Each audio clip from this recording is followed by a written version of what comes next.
Aujourd'hui, nous allons parler du pardon, le pardon en chamanisme dans les traditions ancestrales. Pour moi, le pardon est la clé de tous ces plans vibratoires et cellulaires qui ont été marqués par des blessures. Guérir les blessures du cœur, pour moi, c'est la voie royale du pardon. Il est arrivé que la rancœur remonte à des années, parfois jusqu'à l'enfance. Tous les événements, une parole, un geste même, ont pu nous blesser. Et c'est qu'après des années que l'on ressent encore ces stries, ces cristallisations à l'intérieur de nous. Même 30 à 40 ans après, nous pouvons continuer à vivre avec cette blessure. Le pardon est un processus.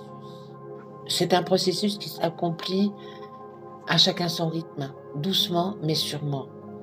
J'identifie le pardon comme si on épluchait les peaux d'un oignon. À chaque peau, c'est un peu de la vibration qui s'envole pour aller juste au noyau, non, la vibration de guérison. Bien sûr, tous ces traumatismes infantiles ou même adultes que l'on ressent bloquent notre chemin. Donc c'est pour ça qu'il est vraiment intéressant de voir ce mouvement qu'est la vie à l'intérieur de nous. N'oublions pas, nous sommes que vibrations dans un corps de matière. Le pardon, c'est une forme de détachement, de renoncement à l'image que l'on s'est créée et aux défenses que l'on a mis en place pour ne plus souffrir. Pardonner, c'est accepter que le passé ne puisse être modifié.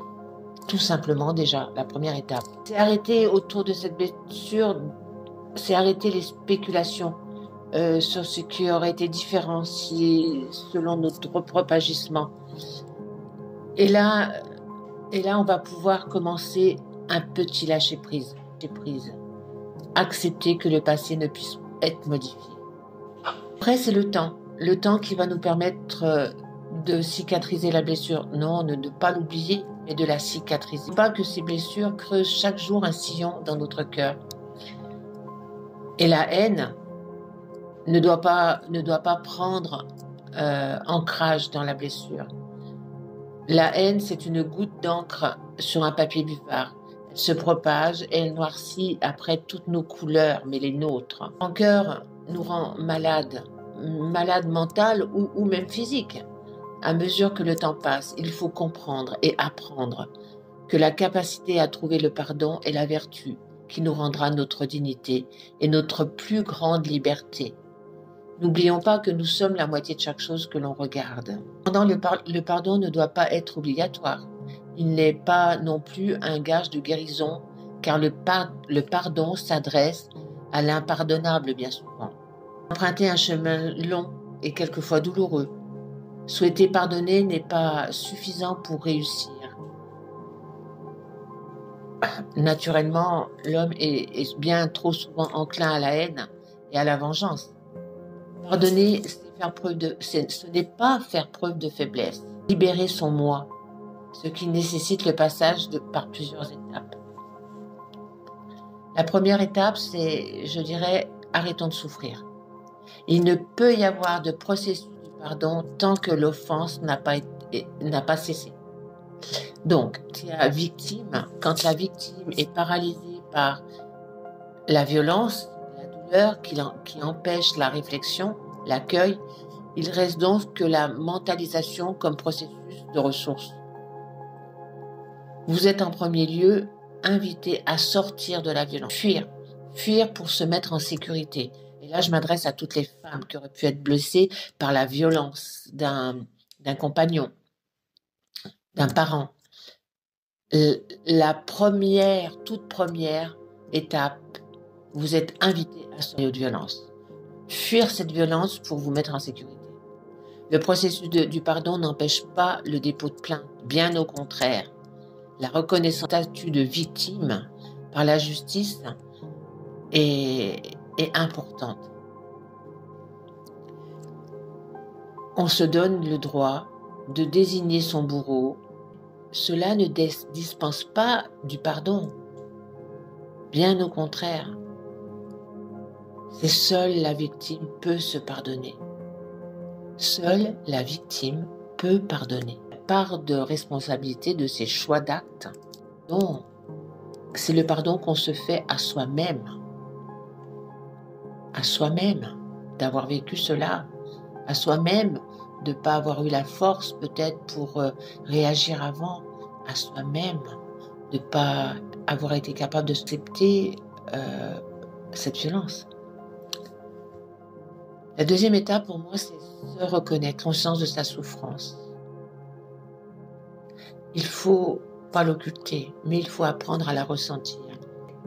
Il est important, mais vraiment important, pour ne pas perdre sa légitimité, sa dignité, de poser le stop. Le passé ne s'oublie pas. Il va même mettre en place des mécanismes de défense. Il va même migrer dans l'inconscient. Toute l'énergie de la victime sera monopolisée, l'y maintenir. Donc non, ne laissons pas toute cette violence poser notre joie de vivre, notre liberté d'être. Troisième axe, donnons libre cours à toutes nos émotions, toutes nos colères. La violence pour le bourreau, c'est éviter de s'identifier à lui. C'est ne pas être dans le déni, c'est se reconnaître victime et éviter de retourner toutes ces pulsions destructrices contre soi en se jugeant, en se disant on n'a pas été capable de... on aurait dû...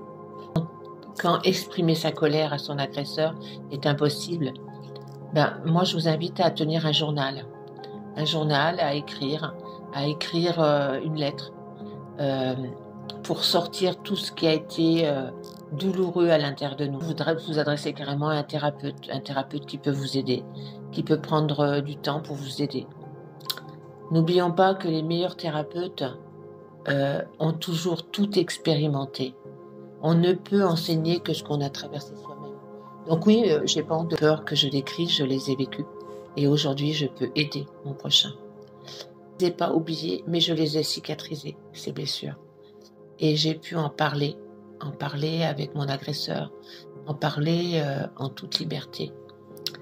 Et le fait d'en parler de ce que moi je ressentais à l'intérieur de moi a permis à l'autre de guérir ses blessures à lui-même, pour ne plus répéter cette violence.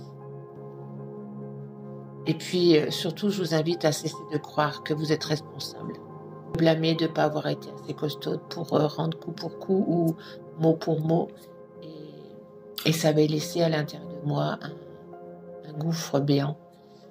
Et ce gouffre, il a fallu déjà que j'aille à sa rencontre de ce gouffre pour laisser émaner de moi, de ces profondeurs, que j'ai repris confiance en moi et que j'ai pu relever la tête, apprendre à m'aimer complètement. Aussi considérer le pardon comme la régénération du cœur blessé dans l'amour. Le pardon a croisé ma route de manière inattendue, voici 14 ans, à Vriange, dans le stage du pardon avec mon amie Marie-Thérèse, que j'embrasse tendrement aujourd'hui. Et donc, en me pardonnant, je pardonne donc à l'autre des pardons, et non à pardonner. Je suis limitée, donc, en me pardonnant, je pardonne donc à l'autre. Pourquoi demanderais-je pardon si c'est moi qui ai été blessée? Il y a derrière ce paradoxe une clé géniale, une clé de libération, une clé de texte pour garder mon cœur fermé depuis si longtemps. Je retrouve ma responsabilité. Ce pardon, je dépouille l'autre du pouvoir que je lui ai donné sur moi. Le pouvoir de me maintenir dans le malheur, dans la haine. Ce qui m'a beaucoup aidé aussi, c'est les constellations chamaniques, personnelles qui libèrent. Pas à pas, doucement mais pas à pas. Mais je voulais vraiment vous faire ressentir ce qu'est le chemin du pardon à l'intérieur de soi. C'est la voie royale à l'intérieur de nous. C'est la voie des alchimistes à l'intérieur de nous. Et ce chemin du pardon, il est libérateur. Il libère la voie à cette source intarissable d'amour à l'intérieur de nous-mêmes. Voilà, les amis, je vous souhaite un magnifique et merveilleux chemin du pardon. Et si vous le souhaitez, vous pouvez venir me rencontrer et partager ensemble avec moi dans l'écoute, dans la bienveillance,